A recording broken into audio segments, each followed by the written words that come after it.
Hi, I'm Ben. I'm small. You guys noticed? Pretty much immediately? Yeah. Yeah, I only weigh 125 pounds. All right, come. It's not that big. It's just a thing. It's not really like a... I said that at a show once. There's a woman in the crowd that just went, "Oh, no." I was like, "Ma'am, I'm small. I'm not in danger. It's not even windy out. I checked. I'm not going anywhere." I'm also only 5'5". I'm short and small, it's a fun combination that makes me look younger than I am. And I get it. I am a young person, right? But I am 25 years old, and my biggest fear in life is just 2 kidnappers making an honest mistake. Terrifying. My entire childhood, I would cringe at the sight of a Nissan Astro van every time. I don't want to scare you guys too much too quick, but I am from Florida. That's too much for that state, don't you think? I like how it looked like she was telling you, please don't cheer for that. She's like, stop it. No. Yeah, I was born and raised in Daytona Beach, Florida, and I moved... silence is right for that one. Moved to Orlando at about 20, which was cool. The first thing I did when I got to Orlando is I went to one of our 87 theme parks with a friend of mine who passes out briefly on Rollercoasters. And it would have been a lot of fun for me, too, had he told me. No, I found out on the roller coaster. Yeah, we sat down, rockin' roller coaster. He picked out the song "Don't Wanna Miss a Thing" and then proceeded to immediately and aggressively miss everything. I looked over, all I saw was, He looked like he was trying to sell cars on the side of the highway.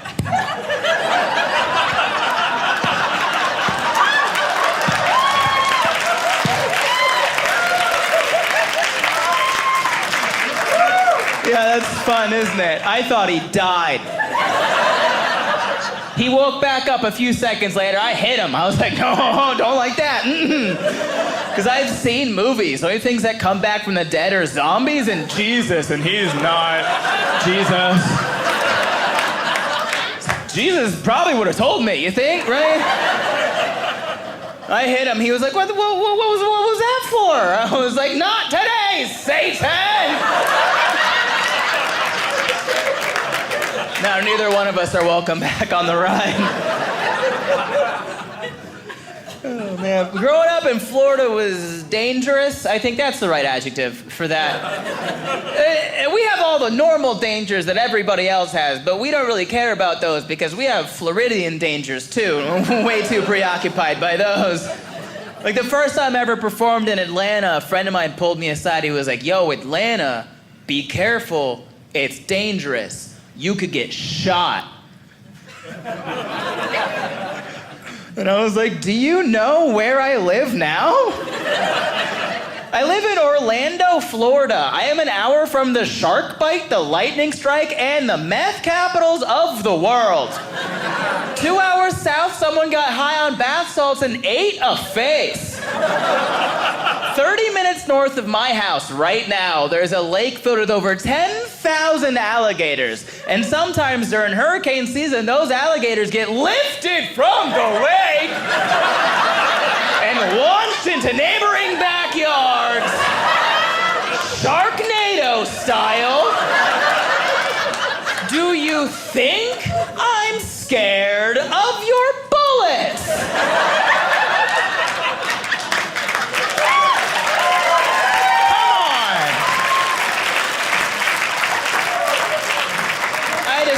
I had to be like, look, man, my name is Ben.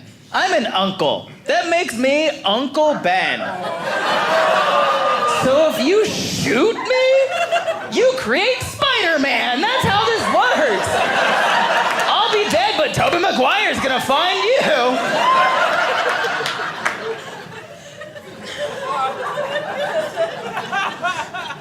So Atlanta was fun. I stayed there with some comedian friends of mine that I have, and they lived right around the corner from a convenience store called Jiffy Groceries, which was fun because the J was missing. Just said Iffy Groceries, and nobody's tried to fix it for a while. Like, there's not even a tan line where the J used to be. It's just a couple brackets blowing in the wind. That's all there is. That's how long it's been gone, which can only mean one thing. The owner agrees with the new sign.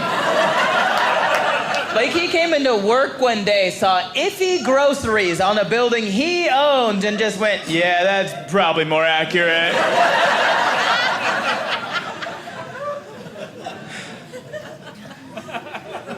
Learned something recently. I learned that if you go to a Taco Bell that's currently hiring, at the bottom of their receipt, it will say, now hiring, dreams do come true. Whose? I didn't realize I hired Shaggy and Scooby-Doo for this PR campaign. And they say it in bold letters like they believe it, you know? I was in a very vulnerable spot in my life when I saw this for the first time. I thought I was wrong. Like, I read it and I was like, am I dreaming improperly? I have this crazy dream that one day I'll become rich and famous and I'll be able to use my wealth and influence to end homelessness in America. But Taco Bell's out here like, whoa, reel it in, buddy. How about a chalupa? How about that, you know? We could feed the homeless if they pay. How about that, you know? And I don't want to stand up here and make fun of you if you ever worked at a Taco Bell, but that's not a dream people have. Like, I've never walked into a Taco Bell and seen like a Make-A-Wish kid behind the register or something. Some of you guys pulled away on that one. And you're not wrong. But neither am I.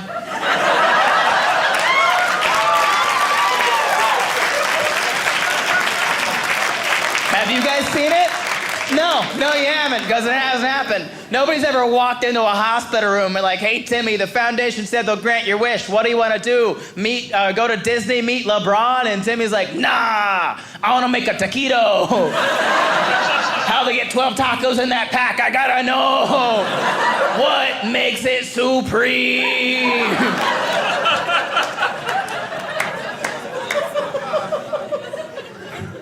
I did not get the job at Taco Bell.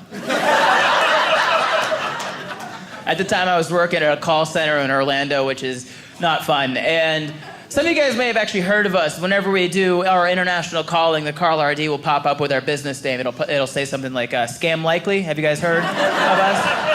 Yeah, my whole job was to let you know that your extended warranty was about to expire.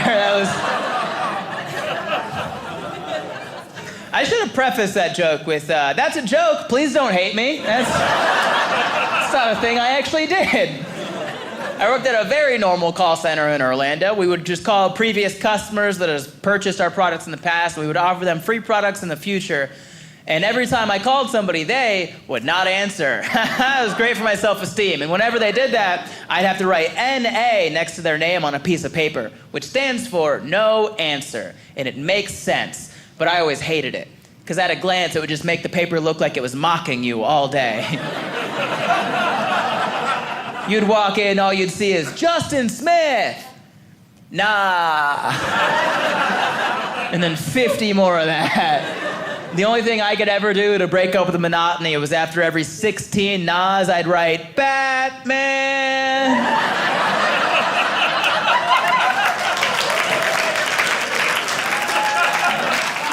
If the person next to you is not at least chuckling at that joke, go ahead and take this time and sing it to them real quick. If they still don't get it, leave them. They're too young for you. Okay?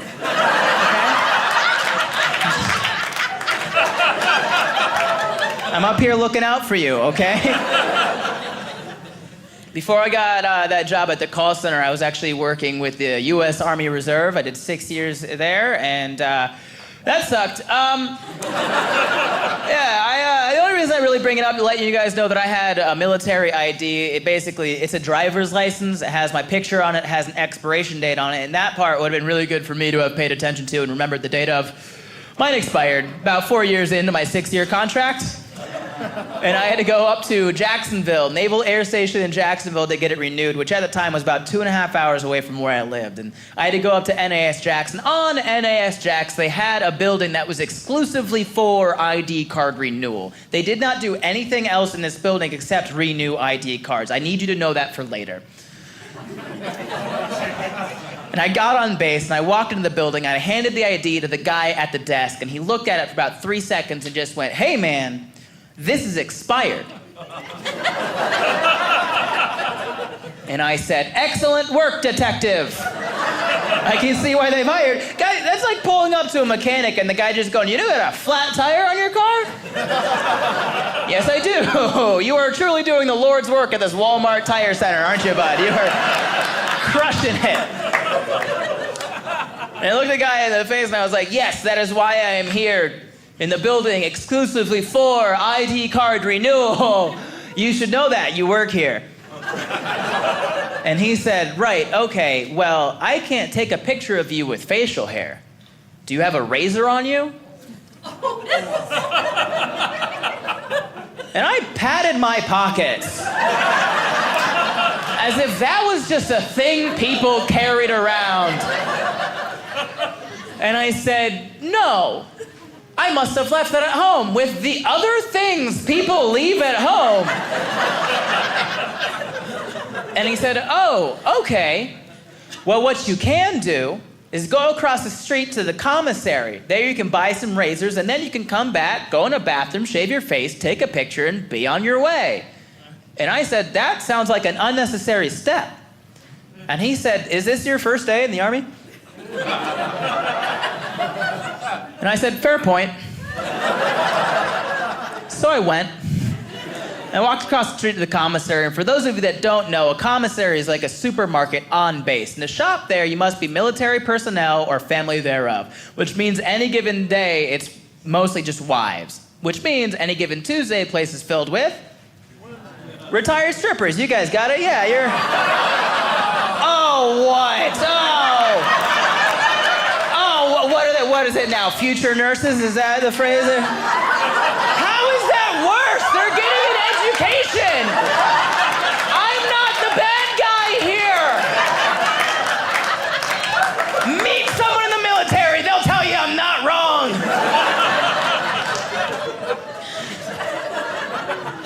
Jeez, Lou. So I walked in the strip club, and